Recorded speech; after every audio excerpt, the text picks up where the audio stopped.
Depuis plusieurs semaines, on a entamé une série d'enseignements sur les premiers chapitres de la Bible, dans le livre de la Genèse, qui raconte le début de tout. Et on a dit à plusieurs reprises que c'est impossible de comprendre non seulement le reste de la Bible, mais même nos vies. C'est impossible de comprendre qui nous sommes et quel est notre rôle dans ce monde sans comprendre ces premiers chapitres qui sont tellement décisifs, tellement importants pour nous. Ce qu'on va voir cet après-midi, c'est dans le fond le premier mariage de l'histoire. On va voir le mariage d'Adam et Ève. On va lire surtout dans le chapitre 2. Je vais commencer avec les versets 26 et 27 du chapitre 1 pour nous rappeler d'un principe très important. Et ensuite, je vais lire pour nous dans le chapitre 2, les versets 18 à 25.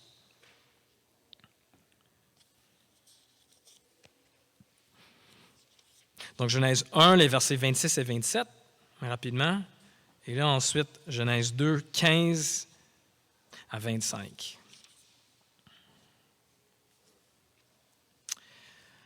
Verset 26. Puis Dieu dit, « Faisons l'homme à notre image, à notre ressemblance, qu'il domine sur les poissons de la mer, sur les oiseaux du ciel, sur le bétail, sur toute la terre et sur tous les reptiles qui rampent sur la terre. » Dieu créa l'homme à son image. Il le créa à l'image de Dieu. Il créa l'homme et la femme.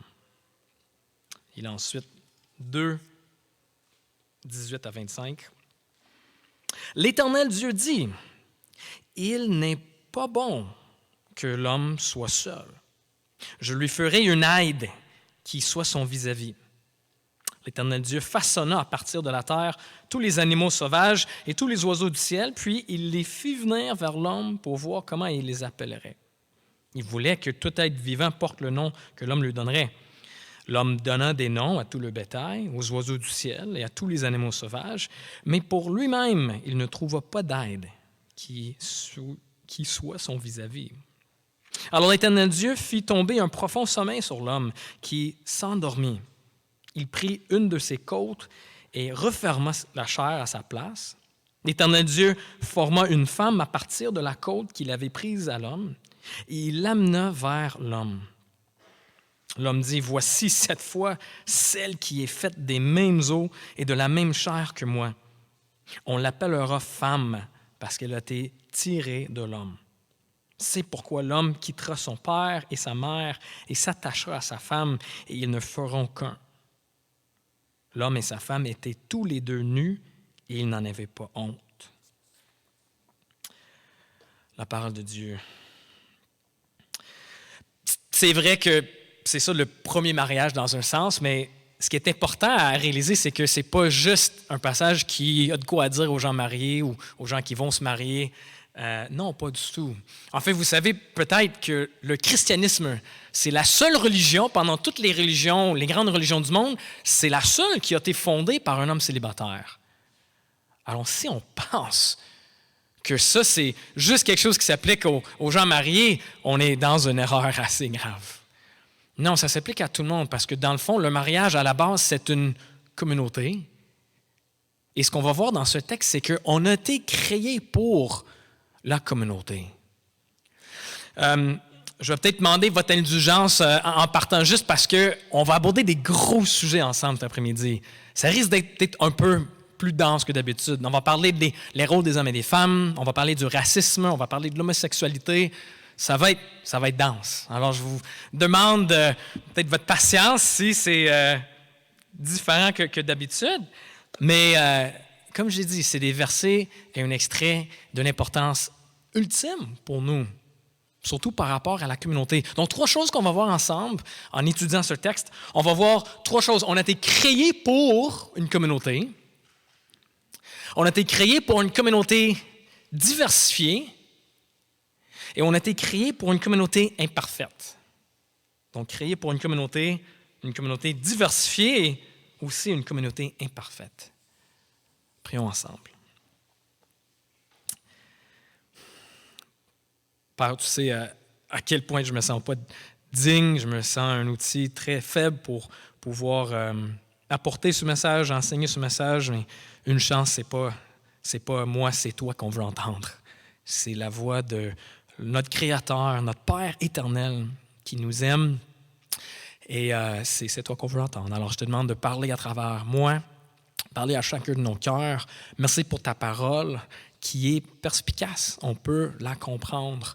Moi, je ne veux juste pas être un obstacle à cette compréhension, Seigneur. Alors, je te demande de nous aider à entendre ta voix et à aimer ce que tu as à nous dire. On prie ça dans ton nom. Amen. Donc, premièrement, on a été créé pour une communauté. J'espère que ça vous a fait peut-être sauter aux yeux un petit peu. Le texte commence par un verset dont la présence est absolument étonnante. Surtout si vous suivez un peu cette série depuis le début. Le verset 18 dit, l'Éternel dit, « Il n'est pas bon que l'homme soit seul. » Et ce qui est fou, c'est qu'après chaque acte créationnel de Dieu, jusqu'à ce moment, c'était un autre refrain, n'est-ce pas? C'était toujours Dieu vit que c'était bon, à chaque fois. Et là, à un moment donné, pas bon. Qu'est-ce qui se passe? T'sais? Bien, il restait une étape pour que ça puisse être bon. Ça prenait la création d'une femme, d'une autre personne. Mais arrêtons ici 2 secondes pour réfléchir. OK, Adam, il était littéralement dans un paradis. On s'entend? Il n'y avait pas de péché, pas de stress, pas de lutte, pas de pollution. Il marchait avec Dieu. Et pourtant, pas bon. Ça, c'est quelque chose, les amis. Moi, je pense, c'est le verset, c'est l'idée la plus claire qui souligne à quel point l'humain est fait pour être dans une communauté. Qu'on n'a pas été fait pour être seul. Parce que dans cet état, malgré le fait que c'était un paradis sur terre, Dieu dit non, c'est pas bon. Et qu'est-ce qui faisait que c'était pas bon exactement? Est-ce que c'est parce qu'Adam il se sentait seul? Peut-être en partie. Mais pensons à la vie, la journée typique d'Adam, okay, avant que Ève arrive. Pensons à ses décisions. Okay? Adam pouvait décider ce qu'il voulait. Il n'y avait personne qui pouvait être en désaccord avec lui. Moi, je veux manger des patates ce soir. OK, parfait, je mange des patates. Tu sais, pas de discussion. Pensons à son efficacité dans sa journée. Il avait la job de cultiver la terre, cultiver le jardin. Il pourrait le faire comme il voulait, personne n'a consulté. Pensons à son confort. À quel point ça aurait été confortable de pouvoir se focusser sur ses propres besoins. Nous, on entend ça, puis on dit « Hey, ça, c'est mon paradis, ça. » Les décisions que je veux, je peux prendre. Mon confort qui passe en premier. Efficacité ultime dans ma journée. Hey, ça, c'est mon paradis. Et là, Dieu arrive, puis il dit « C'est pas bon. C'est pas bon. » Non, cette situation n'est pas bonne. C'est pas bon d'avoir personne qui peut être en désaccord avec toi. C'est pas bon d'être libre de faire ce que tu veux sans avoir consulté quelqu'un. C'est pas bon de pouvoir focusser juste sur tes propres besoins. Tu sais, on pense souvent à ce que Adam a obtenu avec la venue de Ève. Et c'est vrai, il a obtenu beaucoup avec elle, mais il a perdu aussi. Et il a perdu quelque chose aussi. Il a perdu une partie de son indépendance. Il a perdu une partie de son autonomie. Et ça, les amis, c'est un des objectifs de la communauté. Quand tu te joins à une église, c'est ça qui devrait se passer. Une petite perte d'indépendance, une petite perte d'autonomie. Et pas parce que c'est un secte. Non, mais c'est ça, c'est parce que c'est la nature des relations, des vraies relations. Toute vraie relation intime nécessite une perte d'indépendance et d'autonomie si tu veux vraiment vivre la communauté. Une autre chose à observer, encore une fois, si vous connaissez déjà un peu ce texte, il y a un autre pattern qui est brisé avec ce qu'on vient de lire. Dans toutes les actes créationnels, encore une fois, ça disait que Dieu parle et que la chose fut, qu'il y ait de la lumière, que la terre produise de la verdure, que l'eau pollue d'animaux vivants, que la terre produise des animaux vivants. Mais qu'est-ce que Dieu dit quand il crée l'homme et la femme? Verset 26, il dit « Faisons l'homme à notre image. Ça, c'est très intéressant. Il ne dit pas que l'homme fut, que la femme fut. Non, il dit « faisons l'homme à notre image ». Qu'est-ce qui se passe ici? Certains vont dire, est-ce que c'est un aperçu, un indice à ce qu'on va voir plus clairement plus tard, ce qui s'appelle la Trinité, le fait que Dieu est un Dieu, mais 3 personnes, qu'il est une triunité. Est-ce que c'est un indice à ça? Oui, absolument, c'est vrai. Mais il y a quelque chose de plus profond, surtout par rapport à la communauté. C'est que Dieu fait référence à sa pluralité quand il crée l'humanité, parce qu'il a créé l'humanité pour qu'il soit une pluralité, pour qu'il fasse partie d'une communauté. Tiens, si Dieu est une trinité, ça veut dire que Dieu est une communauté en lui-même, n'est-ce pas? Et là, ce texte nous dit qu'on est fait à l'image d'une communauté. On est fait à l'image d'un moi qui est aussi un nous. Et donc, voici la conclusion hyper importante à tirer de ça. On ne peut pas vraiment connaître Dieu, un Dieu qui est un nous, sans aussi faire partie d'un nous. Vous voyez ça? On a besoin d'une communauté pour grandir et pour connaître Dieu. Parce que Dieu est une communauté. Et donc, il nous a créés pour qu'on le connaisse dans le contexte d'une communauté, c'est-à-dire l'Église. Hey, si vous vous êtes déjà demandé pourquoi il n'y a pas plus de versets dans la Bible qui parlent de l'importance, il faut faire partie d'une Église, il faut trouver une Église, ce n'est pas écrit partout parce que c'est quelque chose qui est là quasiment depuis le début. C'est comme poser la question pourquoi il n'y a pas plus de pancartes qui avertissent les conducteurs de ne pas frapper les piétons. C'est parce que ça fait partie un petit peu de tout le reste de la vie humaine. On sait que c'est bien de ne pas tuer des gens. On n'a pas besoin de se faire rappeler constamment. Mais c'est un peu la même idée ici. Depuis le début, le tout début de cette histoire de rédemption, on voit depuis le début que l'homme et la femme sont faits pour être en communauté et pour connaître Dieu dans une communauté. Il y a une limite à ce qu'on peut connaître de Jésus tout seul. Et Dieu souligne ce point en disant « Faisons l'homme et la femme à notre image, à notre ressemblance. » On ne peut pas connaître Dieu comme on devrait. Si on reste juste un moi, on doit aussi être un nous. J'ai un ami que je connais depuis très longtemps, puis il vient tout juste justement de quitter son église. Et je voulais savoir pourquoi, qu'est-ce qui est arrivé, y a-t-il un conflit, y a un problème théologique, puis il m'a expliqué non, pas du tout, c'est juste j'ai réalisé que cette église-là voulait un peu plus de moi, voulait un peu plus de mon engagement, que je m'implique plus dans la communauté, puis que je partage plus ma vie avec eux, puis pour moi, c'était trop. Il m'avait dit, et là, je vais quasiment le citer, il a dit, Brad, moi, au début, je cherchais juste un endroit où je peux connaître Dieu et louer Dieu. Je ne voulais pas avoir des engagements relationnels. Mais on voit dans ce texte, si on veut vraiment connaître Dieu, adorer Dieu, bien ça exige des engagements relationnels. C'est un des éléments les plus importants que tu utilises pour nous permettre de le connaître. Si tu es un chrétien cet après-midi, tu vas dire « Je veux devenir comme Dieu, je veux devenir plus aimant comme lui, je veux être plus humble comme lui, plus capable de pardonner comme lui. » Mais on ne peut pas devenir comme un Dieu qui est une communauté si on n'est pas dans une communauté, si on n'est pas dans une église.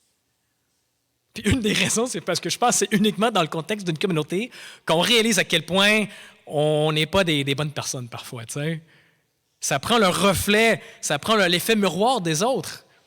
Vous vous rappelez quand vous étiez plus jeune, le jour où vous avez entendu votre propre voix pour la première fois? Vous vous êtes enregistré, vous avez joué ça, vous avez dit « Hey, c'est-tu ma voix, ça? Hey, je suis donc bien nasal, je suis donc bien aigu, je suis donc bien... » la première fois, on est comme « J'aime pas ma voix, On a besoin d'avoir ce que les autres vont dire. C'est-tu vraiment ma voix, Brad? Oui, malheureusement, c'est ta voix. Oh, OK. C'est ça que ça apprend. C'est ça une communauté, c'est ça l'effet. Brad, t'es vraiment comme ça, malheureusement. OK. Bien, au moins, quand je constate la personne que je suis, avec mes faiblesses, avec mes péchés, avec mes problèmes, c'est seulement là que je peux commencer à progresser. Il y a une limite à notre croissance en tant que personne. Il y a une limite à ce qu'on peut connaître de Dieu. sans cette communauté, sans une Église. Donc, on a été créés pour ça, mais deuxièmement, on a été créés aussi pour une communauté diversifiée. Regardons cette première communauté que Dieu a créée. On voit un homme et une femme. On voit deux personnes qui sont égales à tout point en dignité et en valeur. Ça dit clairement, les deux sont faits à l'image de Dieu. On a parlé de ça la semaine passée. Ce n'est pas juste un des deux. Les deux sont faits à l'image de Dieu. Donc, dignité et valeur parfaite aux yeux de Dieu et égale, mais Dieu leur donne des rôles différents. On voit que les deux sont égaux, mais différents. Et là, peut-être, si vous avez lu le livre de George Orwell, Le ferme des animaux, ou La ferme des animaux, Animal Farm, pour le monde anglophone, c'est un livre qu'on lit tout le temps quand on est jeune. À la fin du livre, ça termine avec un propos un peu néfaste. Le méchant du livre, il dit « Tous les animaux sont égaux, mais certains sont plus égaux que d'autres. » Est-ce que c'est ça qu'on entend quand on dit « égaux mais différents » ? Non. Non, on parle d'une égalité parfaite, sans aucune variation en dignité, valeur, amour, mais avec des rôles différents. Et ici, on voit comment Dieu définit une partie du rôle de la femme.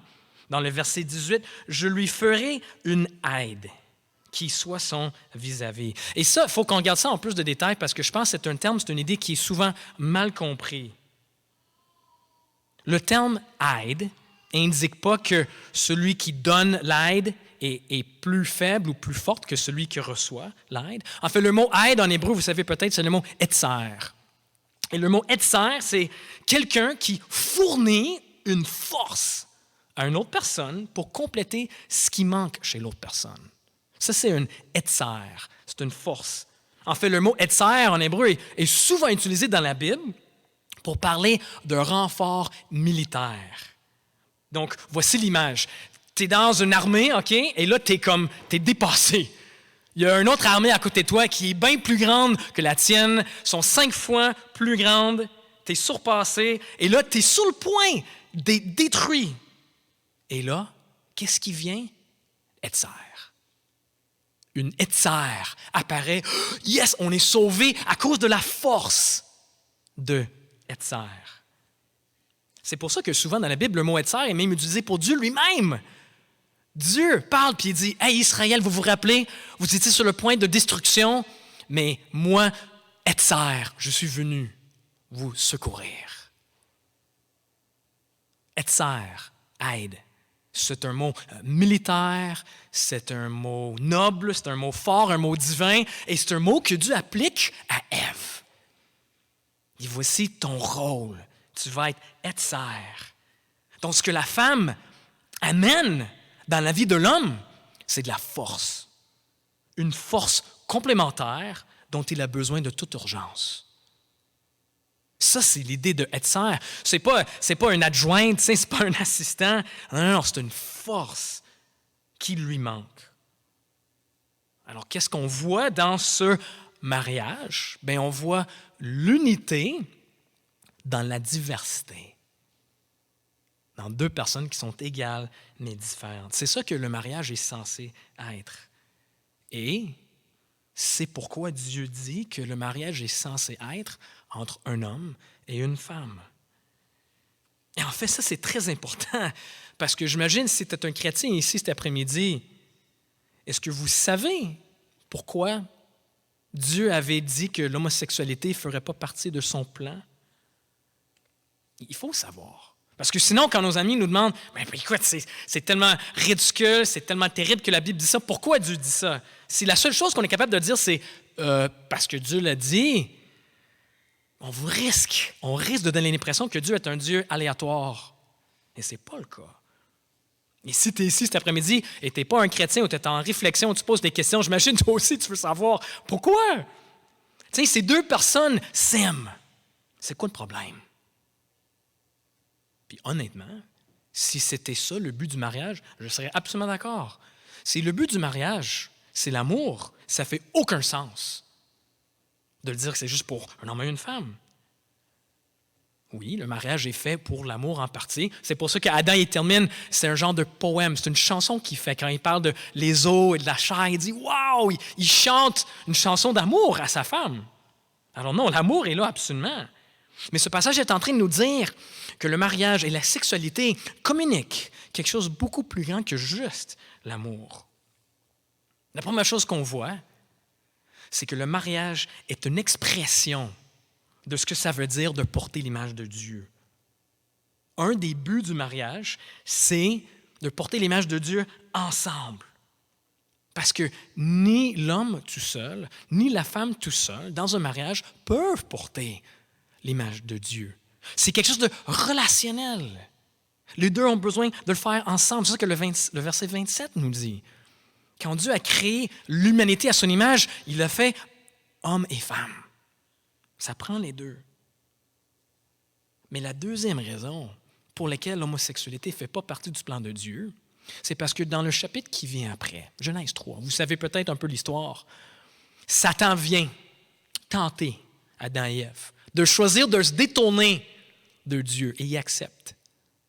Et ce qui arrive, c'est que le péché vient dans le monde et il y a une rupture entre les relations de l'homme et de la femme. Ils deviennent empoisonnés.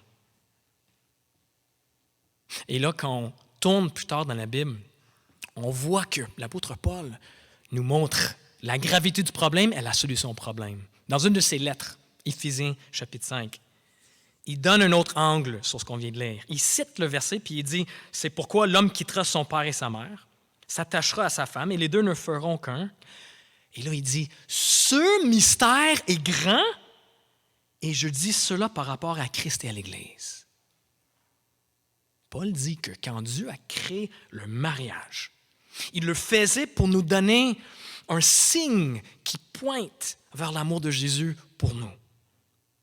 L'union d'un homme et d'une femme dans un mariage est une analogie avec l'union de Christ et de son Église. C'est-à-dire, ce qui est merveilleux de l'union de Christ et son Église, c'est que la divinité et l'humanité, qui étaient séparées par le péché, sont maintenant unies. Et donc, ce qui est merveilleux dans le mariage, c'est l'union entre un homme et une femme qui, eux aussi, étaient séparés par le péché et sont maintenant unis. Vous voyez? C'est ça ce que le mariage, la sexualité sont censés communiquer. Mais le mariage et la sexualité peuvent servir de cette analogie seulement si les participants du mariage sont différents. Seulement si les participants du mariage ont vécu cette rupture de relation, comme on voit entre l'homme et la femme en Genèse 3. Donc, pour que la réconciliation entre homme et femme dans un mariage puisse témoigner de la réconciliation ultime entre l'humanité et Dieu, le mariage doit avoir un homme et une femme. Donc, l'homosexualité ne fait pas partie du plan de Dieu, pas parce que Dieu est aléatoire, pas parce qu'il prend plaisir à voir des gens souffrir, mais parce que ça ne peut pas accomplir la raison d'être d'un mariage. Dans le fond, la Bible, Dieu considère l'homosexualité comme un péché parce que ça manque de la diversité. De la même manière qu'une Église uniquement composée d'hommes serait mauvaise parce que ça manquerait de diversité. En fait, c'est une des grandes ironies peut-être de notre époque, c'est que j'ai l'impression qu'on encourage, on voit, on aime la diversité partout, dans chaque endroit, sauf dans le mariage. Mes amis, la Bible n'est pas anti-mariage gay, la Bible est pro-diversité dans le mariage. Et moi, je pense que c'est tout à l'honneur des femmes, par exemple, parce que ça veut dire, vous n'êtes pas remplaçables, vous n'êtes pas interchangeables. Il y a un rôle précieux et unique que seulement toi, en tant que femme, peux offrir. Tu ne peux pas être remplacé par un homme. Donc, on voit que Dieu encourage la diversité partout, dans toutes les communautés, dans le mariage et aussi dans l'Église. Une Église qui n'est pas diversifiée est une Église qui est à côté du plan de Dieu. Moi, j'ai l'impression que cette Église est relativement diversifiée. Mais moi, ma question pour vous, c'est que est-ce que vous, en tant qu'individu, Est-ce que toi, as-tu de la diversité dans tes relations dans l'Église? Parce que c'est bien cool si l'Église est diversifiée, mais c'est toi. Il n'y a pas de diversité dans tes relations. Si tu te tiens juste avec les mêmes amis qui sont de la même âge que toi, dans le même stade de la vie que toi, avec les mêmes opinions politiques que toi, peut-être tu manques quelque chose dans la diversité que Dieu veut dans l'Église. Et là, tu vas dire, écoute, Brad, j'ai déjà assez de relations difficiles dans ma vie, OK? Avec ma mère, avec mon oncle, avec mon ci, avec mon ça. Moi, je viens ici les dimanches pour avoir de la paix, pas pour en créer d'autres problèmes. Je comprends. Je comprends, pour vrai. Pour vrai. Mais peut-être c'est parce qu'encore une fois, on a manqué un élément de ce que la communauté de l'Église est censée faire. Paul Tripp, théologien, qui parle beaucoup de la communauté, voici ce qu'il dit. Il dit, qu'est-ce que l'Église? C'est un rassemblement choisi d'individus non complétés, luttant encore avec l'égocentrisme du péché, vivant dans un monde déchu où tout autour se trouve déception et dysfonctionnement. Il n'y a rien de confortable ou de facile dans ce plan. L'Église a pour but d'être difficile à chaotique parce que la difficulté a pour but de nous extirper de notre autosuffisance et de notre obsession de soi afin de devenir un peuple qui aime réellement Dieu et les prochains. Dieu met des gens brisés auprès de gens brisés, incluant les leaders, non pas pour qu'ils soient confortables l'un avec l'autre, mais afin qu'ils fonctionnent comme agents de transformation dans la vie les uns envers les autres. Ça change un peu peut-être notre vision de ce qu'une Église est censée être. Ça veut dire que le problème avec la communauté, la raison pour laquelle notre communauté est souvent décevante, c'est moi. Et c'est toi. C'est nous. Et c'est selon le plan de Dieu. Dieu a fait son Église ainsi. Son plan, ce n'était pas de prendre des gens puis de les rendre parfaits, sanctifiés, et là ensuite les mettre dans une belle Église parfaite. Non, non, il les prend comme ils sont. Les mélange ensemble avec toutes leurs brisures, leurs problèmes, leurs défis, leurs péchés, jalousie, colère. Ils mélangent ensemble pour leur bien. Alors, il ne faut pas penser que le but, c'est d'avoir une Église qui est super confortable. Non, le but, c'est d'avoir une Église où le Saint-Esprit va pouvoir nous transformer à travers ça, à travers le pardon, à travers l'humilité.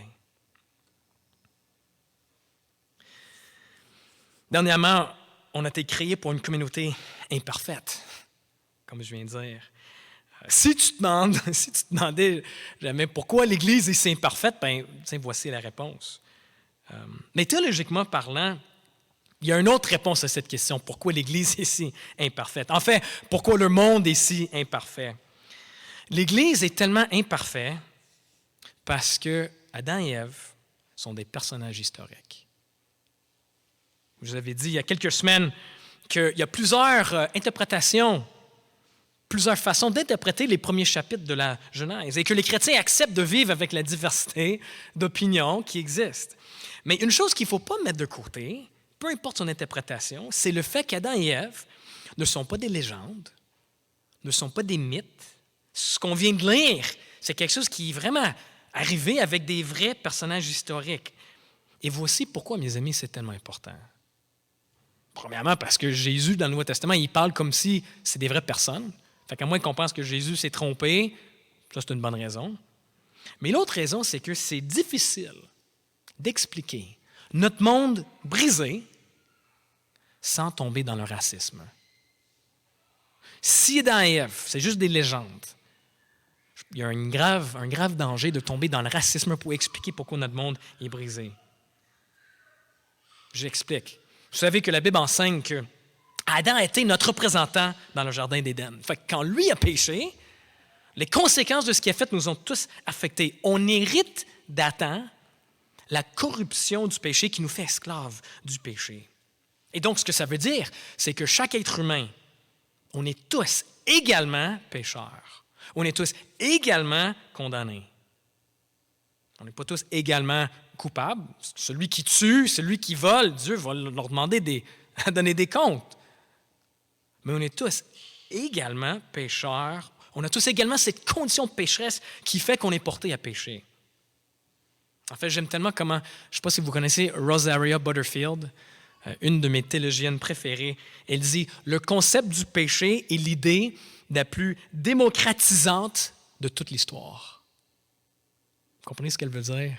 Elle dit « On est tous dans le même bateau. » Il n'y a personne qui est à l'abri de ça. On est tous des pécheurs. Peu importe ta classe sociale, peu importe ton ethnicité, peu importe ton éducation, on est tous des pécheurs à cause d'Adam et Ève. Mais voici le problème, le gros problème. Si Adam et Ève, si ce qu'on vient de lire, c'est juste un mythe, une légende, c'est l'histoire où Satan vient tenter Adam et Ève, c'est ça, c'est juste une légende. Bien là, la question, c'est comment le péché s'est-il répandu pour être partout dans le monde? Qu'est-ce qui est arrivé? Est-ce que Dieu il a créé l'humanité? Tout était parfait, mais là, comme un par un, les gens ont commencé à pécher, à choisir leur propre chemin. Et là, un par un, on a comme appris les uns des autres comment pécher. Est-ce que ça s'est répandu comme ça? Parce que si oui, bien, ça veut dire que peut-être il y a certains qui ont pu résister au péché. Peut-être il y a des gens qui sont moins pécheurs. Peut-être il y a même des groupes ethniques qui sont moins pécheurs que d'autres. Et peut-être il y a même des groupes ethniques, des gens qui sont moins condamnés juste à cause de la couleur de leur peau. Et mes amis, si vous pensez que j'exagère pour faire un point, j'aimerais vous rappeler de la théologie du suprémacisme blanc, qui est exactement ça. Les personnes noires sont plus maudites, les personnes noires sont plus pécheurs, sont plus condamnées que nous, les Blancs. C'est ça leur théologie. Comment est-ce qu'on peut contrer ça? Comment dire que c'est faux si on a ici juste une mythe, une légende? Non, la meilleure manière de dire « non, c'est pas vrai », la meilleure défense, bibliquement, c'est de dire « non, regarde, ce qui s'est passé, ça nous a affectés tous également. » Il n'y a personne qui est plus pécheur que d'autres. Il n'y a personne qui a plus cette condition de péché. Aucune race, aucun groupe de personnes est moins condamné ou a moins besoin de la grâce. Nous, on est tous dans le même bateau. Ce bateau-là d'être pécheur. Alors, ça explique le problème, mais ça reste un gros problème. Ce n'est pas une bonne nouvelle d'entendre ça. Non, la bonne nouvelle, c'est qu'il y a une exception. Il y a une exception. Il y a une personne qui n'a pas été polluée par le péché d'Adam. Une personne qui ne mérite pas la condamnation de Dieu. Et il est le seul moyen par lequel les pécheurs peuvent être libérés de la tâche du péché. J'aime tellement comment le texte termine, le dernier verset, au verset 25. « L'homme et sa femme étaient tous les deux nus, et ils n'en avaient pas honte. » Encore une fois, vous savez, ça ne dure pas très longtemps. Quelques versets plus tard, et ils se retrouvent nus et recouverts de honte. Tout comme nous. Nous, on a ça aussi. Je ne parle pas de nos corps, je parle de notre âme. La nudité de notre âme, d'être dévoilée et de réaliser, d'être vu par les autres pour qui nous sommes, ça serait la source de la plus grande honte imaginable. Qui ne voudrait pas fuir en hurlant à la possibilité d'avoir mis sur l'écran toutes les pensées de ton cœur juste cette fin de semaine? Ça serait la plus grande source imaginable de la honte. Il n'y a rien de plus terrifiant que de penser de devoir faire face à Dieu, le Dieu saint et parfait, comme ça, avec cette nudité spirituelle. C'est la chose la plus terrifiante. On a besoin de quelque chose qui va nous recouvrir. Et c'est ça la bonne nouvelle. C'est qu'à la fin de sa vie, Jésus-Christ s'est retrouvé nu. Il s'est retrouvé recouvert de honte, mais ce n'était pas à cause de ses péchés. Contrairement à Adam et Ève qui se sont retrouvés nus et recouverts de honte à cause de leurs péchés, pour Jésus, c'était à cause de nos péchés. Jésus a accepté de donner sa vie parfaite afin que nous puissions avoir un pardon qu'on ne mérite pas. Il a accepté d'être déshabillé afin que nous puissions être revêtus de sa sainteté.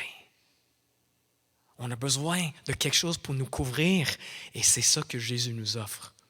Sa sainteté parfaite qui fait en sorte que pour tous ceux qui reçoivent par la foi cette offre d'être revêtus de la perfection de Jésus-Christ, Dieu ne voit pas ton âme comme elle est vraiment. Il te voit comme à travers la perfection de Jésus-Christ. C'est exactement ce que chacun de nous a besoin et ce que Christ a fait pour nous. Afin nous ne puissions pas avoir honte parce qu'on est recouvert par ce qu'il a fait. C'est la solution que Dieu propose pour des gens qui sont également brisés, également pécheurs, mais avec la plus belle solution imaginable à cause de Jésus. Prions ensemble.